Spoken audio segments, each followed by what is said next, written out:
Hi class, for this lab, we're going to be using StatCrunch to actually create some of the graphs. So please go into my math lab and then make sure that you actually open the StatCrunch portion of it.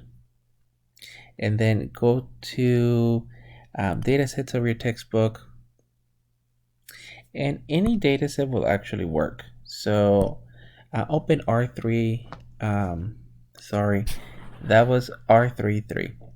Now let me show you how some of the homework assignments are going to ask you to create graphs or compare graphs.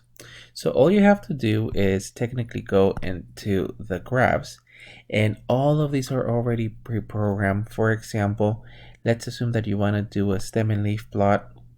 The only values that you can actually use is this data set of h's. You can compute, and actually it's kind of stuck. Give me just a second so I can move it.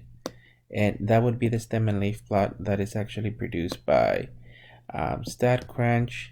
You can then go to a dot plot, and then you can just use the h, compute. This is what it's actually giving us.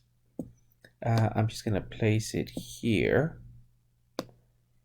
And then let me select for another, the box plot would be fine. So select H, and then it's actually giving us this one in a different axis. So it's putting it vertical as opposed to horizontal. That's perfectly fine. The actual data set, or I mean the software is already programmed for us to actually, the software is programmed and we cannot modify it a whole lot on StatCrunch. So this is what I need you to submit. Take a picture of your screen, and you don't have to run these three. You can run any graphs.